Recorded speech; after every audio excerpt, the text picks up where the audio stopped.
नमस्कार दर्शक बंधू भगिनींनो, आज आपण महाराष्ट्रातील 3.5 शक्तिपीठापैकी नवसाला पावणारं एक शक्तिपीठ बघणार आहोत. मुळात कोल्हापूरची महालक्ष्मी माता, तुळजापूरची भवानी माता आणि माहूरची रेणुका माता या 3 देवींना महाराष्ट्रातली शक्तिपीठं मानली जातात. तर अर्धे शक्तिपीठ म्हणून नाशिक वणिज येथील शक्तिपीठ सप्तशृंगी माता हिला मानलं जातं. या सगळ्यांचा जर विचार केला तर ईश्वराने मातापितृ देवोभव म्हणत असताना मातापित्याचे श्रेष्ठत्व जसं सांगितलं आहे, त्याच पद्धतीनं त्या ईश्वर आणि गुरु यांचंसुद्धा मोठेपण सांगताना आईचं मोठेपण किती आहे हे आपणाला कळतं. म्हणून देवी माता, तुळजापूरची भवानी माता ही आपण पाहायला जाणार आहोत.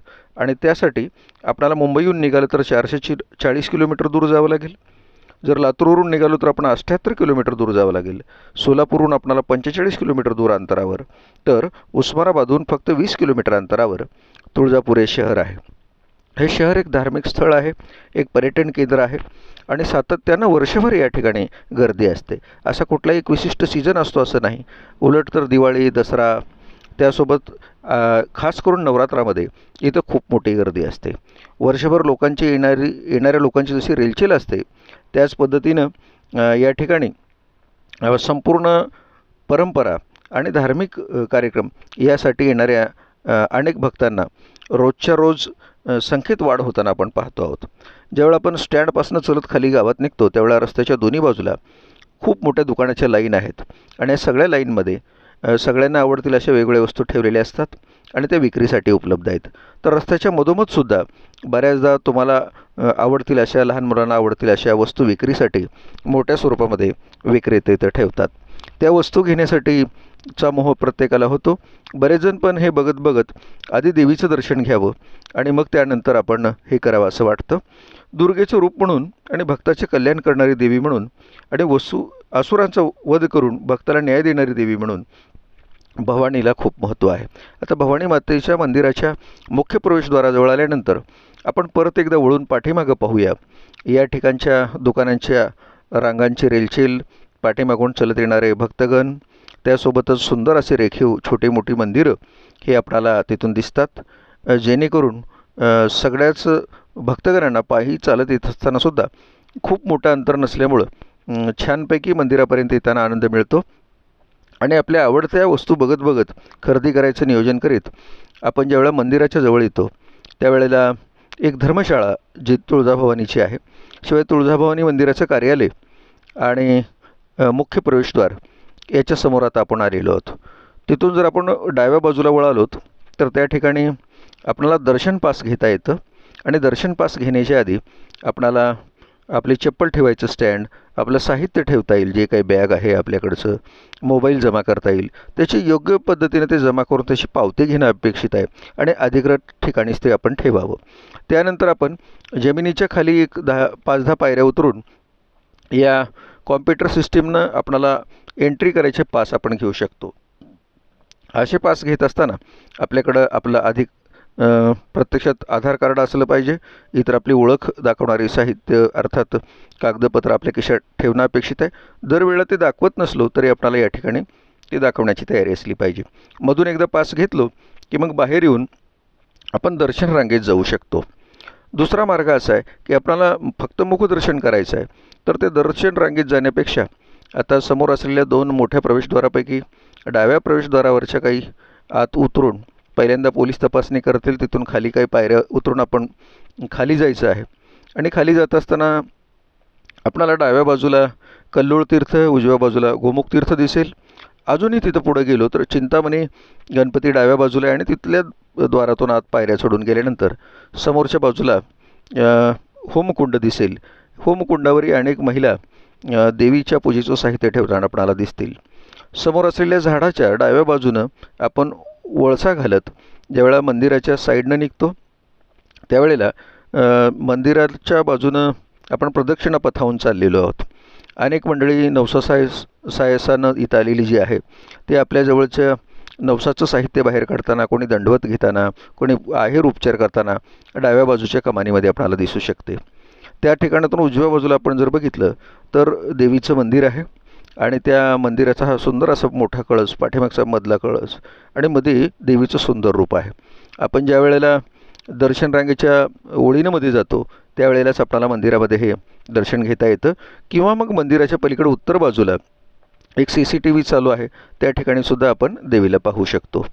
देवीच्या भक्तांची येणारी संख्या जशी वाढते आहे त्याच पद्धतीनं आता आपण या जुन्या पद्धतीच्या बांधकामासारखं असलेलं हे मंदिर कोण उभं केलं हे जर बघायचं झालं तर ते 12व्या शतकात कदंब वंशातील मराठा महामंडलेश्वर मराठदेव नावाच्या राजाने ते उभा केलेलं आहे आणि त्याच्यामध्ये 51 शक्तिपीठापैकी ते एक आहे. म्हणून या ठिकाणी जी मंडळी येते ती शिवाची पत्नी सतीच्या अंगापैकी जिचा उजवा हात इथं पडला असं म्हणतात आणि त्याच्यामुळंच शिव म्हणजे भव आणि भवाची पत्नी म्हणजे भवानी या अर्थानं सुद्धा पार्वतीचं नाव या देवीला देण्यात आलेलं आहे. देवीच्या दर्शनानंतर आपण जेव्हा पाठीमागच्या बाजूला जातो साधारणपणे मंदिराच्या पश्चिम बाजूला तिथं वेगवेगळ्या देवांच्या मूर्त्या ठेवलेल्या आहेत आणि त्या मूर्त्या आणि त्यांना दर्शन घेत आपण 3-4 देवापासून पुढे गेलो की छत्रपती शिवाजी महाराजांच्या नावाचं प्रवेशद्वार तिथं आहे जे डाव्या बाजूला असेल. तर उजव्या बाजूला चिंतामणी नावाचा एक गोल दगड आहे. त्या ठिकाणी आपल्या मनातली इच्छा आपण व्यक्त केली आणि दगडावर हात ठेवला तर आपणाला होकार नकार त्या दगडाच्या फिरण्यावरून तिथे मिळतो. तिथेही लोकांची बऱ्यापैकी गर्दी असते. तर समोर बघितलं डाव्या बाजूला जसे वेगवेगळ्या पद्धतीने देव आहेत त्याच पद्धतीनं दर्शन रांगेतून जी कमान मंदिरामध्ये येण्यासाठी येते ज्या कमानीवरून लोक आत येताना दिसतात तसंच पुढच्या बाजूला आपण गेलं तर मंदिरातलं देवीचं लाईव्ह 24 तास दर्शन या समोरच्या CCTV कॅमेऱ्यामध्ये दिसतं. आणि मग समोर त्याच्याकडं भक्तमंडळी देवीसाठी जे काय अर्पण करायचं आहे ते त्या ठिकाणी करतात कारण मंदिरामध्ये तशी सोय नाही. म्हणजेच मग देवीचं दर्शन घेणं आणि त्या ठिकाणी देवीसाठी आणलेलं वस्तू अर्पण करणं हे काम तिथं चालतं. डाव्या हाताला जर आपण बघितलं तर महावस्त्र प्रसादाचं ठिकाण आहे. देवीला वर्षभर अर्पण केलेल्या साड्या भक्तगणासाठी कमी किमतीमध्ये या ठिकाणी ठेवलेल्या असतात आणि त्या आपण विकत घेऊ शकतो. तर पुढंच जाऊन उजव्या बाजूची दानपेटी पार केल्यानंतर एक चौथरा आहे. अर्थात हा सतत भक्तगणासाठी असतो. या ठिकाणी गोंधळी लोक तयार असतात आणि ते तुमच्या नवसासाठी बोललेलं गोंधळ करायला तयार असतात. तर नवीन कालपरवाच लग्न झालेली जी मंडळी आहे ते साधारणपणे नवरी या ठिकाणी येऊन आपल्या देवीला आराधना म्हणून तिथं गोंधळाचा कार्यक्रम करतात आणि समोरच्या बाजूला देवीचं दर्शन घेतल्यानंतर आपला एखादा छानसा फोटो काढून आपल्या जीवनाची सुरुवात करताना आपण देवीपाशी आल्याचं सुद्धा त्यांना आनंद होत असतो. अशी बरीच मंडळी त्या ठिकाणी सापडते. डाव्या बाजूला जावळीचं सुद्धा ठिकाण आहे आणि असे हे नवरा नवरी मग एकत्र येऊन ज्यावेळेला आपल्या भावी जीवनाची सुरुवात करतात त्यावेळेला देवीची परवानगी घ्यायला जणू ते आलेले असतात. परत एकदा आपण समोरच्या बाजूला येतो आणि त्या ठिकाणी यज्ञकुंड आपणाला दिसतं, होमकुंड ज्याला म्हटलं जातं. त्या ठिकाणी येणाऱ्या सर्व महिला सातत्यानं मीठ पीठ घेऊन परडीमध्ये टाकतात. म्हणजेच कोरड्या अन्नानं देवीचं नैवेद्य दाखवणं हे कामसुद्धा त्या ठिकाणी चालतं. हे झाल्यावर 2-5 मिनिट पायऱ्यावर बसून मंडळी लगेच डाव्या बाजूनं वरच्या बाजूला म्हणजे पूर्व बाजूच्या रस्त्यानं जायला तयार होते. पूर्व बाजूच्या रस्त्यानं वर जात असताना डाव्या बाजूनंही पायऱ्या चढून वर जाता येतं. ज्या मंडळीला जास्त पायऱ्या चढायच्या नाहीत आणि ज्यावेळा गर्दी कमी असते त्यावेळा ज्या रस्त्यानं तुम्ही आलात त्याच रस्त्यानं परतसुद्धा तुम्हाला जाण्याची सोय आहे. हे गर्दीच्या कालखंडावर अवलंबून आहे. ते सुद्धा परत जाताना एकदा तुम्ही अजून तुमचं जे तोंड असतं ते गोमुखाच्या जागेकडं असतं आणि उजव्या बाजूला मग कल्लोळ तीर्थ असतं. पायऱ्या चढत परत एकदा उंचावरनं तुम्ही वर जाता आणि प्रवेशद्वाराकडे निघता. आता प्रसन्न मुद्रेनं तुम्ही तुमच्या देवीला आपण बघितल्यामुळं आणि तिच्या मनात आपल्या मनातल्या संकल्पना तिच्या समोर मांडल्यामुळं आता तुम्ही आनंदी असता. खरं तर छत्रपती शिवाजी महाराजांकडे असणारी भवानी नावाची तलवार देवीनं स्वप्नात येऊन त्याच्यामध्ये ती ताकद दिली होती आणि तिला प्रेरणा त्या तलवारीच्या मानानं प्रेरणा देण्यात आलेली होती असंही म्हटलं जातं. तुम्ही आता पायऱ्या चढून पुन्हा एकदा मंदिराच्या समोरच्या बाजूला आलात. अनेक विक्रेते तिथं तुम्हाला वेगवेगळ्या वस्तू विकायला तयार आहेत. प्रसादाची पाकिटं आहेत, पेढ्यांची पाकिटं आहेत, शिवाय फुलांचे हार आहेत, गजरे आहेत, परडी आहे, कवडीच्या माळा आहेत, सुहासिनी महिला त्या ठिकाणी बांगड्या भरून घेतात, कुंकू घेतात आणि काही जण इथं आल्याची आठवण म्हणून देवीचा दोरा आपल्या हातामध्ये बांधतात. या सगळ्या वस्तूची छान छान दुकानं तुम्हाला बाहेर दिसतात. ही दुकानं तुम्ही पाहत पाहत पुढं निघता आणि निघाल्यानंतर मग छोट्या चौकात आल्यावर पुन्हा आठवण करून तुम्ही तुमची चप्पल आणि तुमचं इतर साहित्य, मोबाईलही तुमच्या ताब्यात घ्यायचं असतं. शक्य असेल त्या ठिकाणी मंदिर ट्रस्टची दानपेटी आहे, त्या दानपेटीवर सुद्धा आपणाला दान देता आलं पाहिजे. तर रस्त्यावर पथारी मांडून बसलेल्या गरीब माणसाकडे जाऊनसुद्धा या महिला मंडळी त्यांच्यासमोर बसतात आणि आपल्या मनाजोगत्या बांगड्या त्यांच्याकडनं घेऊन देवीला गेल्याचा आनंदसुद्धा त्या घेत असतात.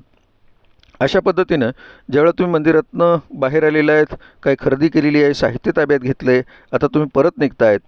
मग जाताना परत एकदा तुम्हाला आता येताना ज्या ठरवलेल्या गोष्टी होत्या त्याच्यामध्ये तांब्या पितळ्याचे देव असतील, आरती असेल, तर त्याच्यासोबत समई असेल, घंटी असेल, हे तुम्हाला घेता येऊ शकतं. काही पुढची दुकानंसुद्धा अशी आहेत की टाळ तिथून खरेदी करता येईल. वेगवेगळ्या देवींचे फोटो जे आहेत, म्हणजे आपल्या देवीचे पण वेगवेगळ्या आकारातले फोटो, त्याच्यानंतर प्रसाद असे प्रसादाची पाकिटं, पेढे, कुंकुवाच्या राशी आणि हळदीच्या राशी आहेत, त्यासुद्धा तुम्हाला घरी त्यातला काही भाग नेता येतो. आणि तुम्हाला मग या सगळ्या वस्तूबरोबर लहान मुलांसाठीच्या काही वस्तूसुद्धा आठवणीने घेऊन जाता येतात. असं करता करता ज्यावेळेला तुम्ही परतीच्या प्रवासाला लागता आणि ह्या सगळ्या मंदिरातला आनंद तुम्ही ज्यावेळेला घेता, त्याचबरोबर आता तुम्हाला परतीची ओढ लागलेली असते.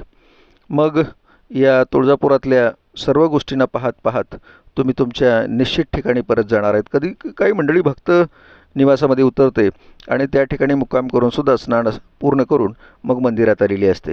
अशा मंडळींना आपल्या भक्तनिवासामध्ये परत जाण्याची संधी या काळामध्ये मिळते.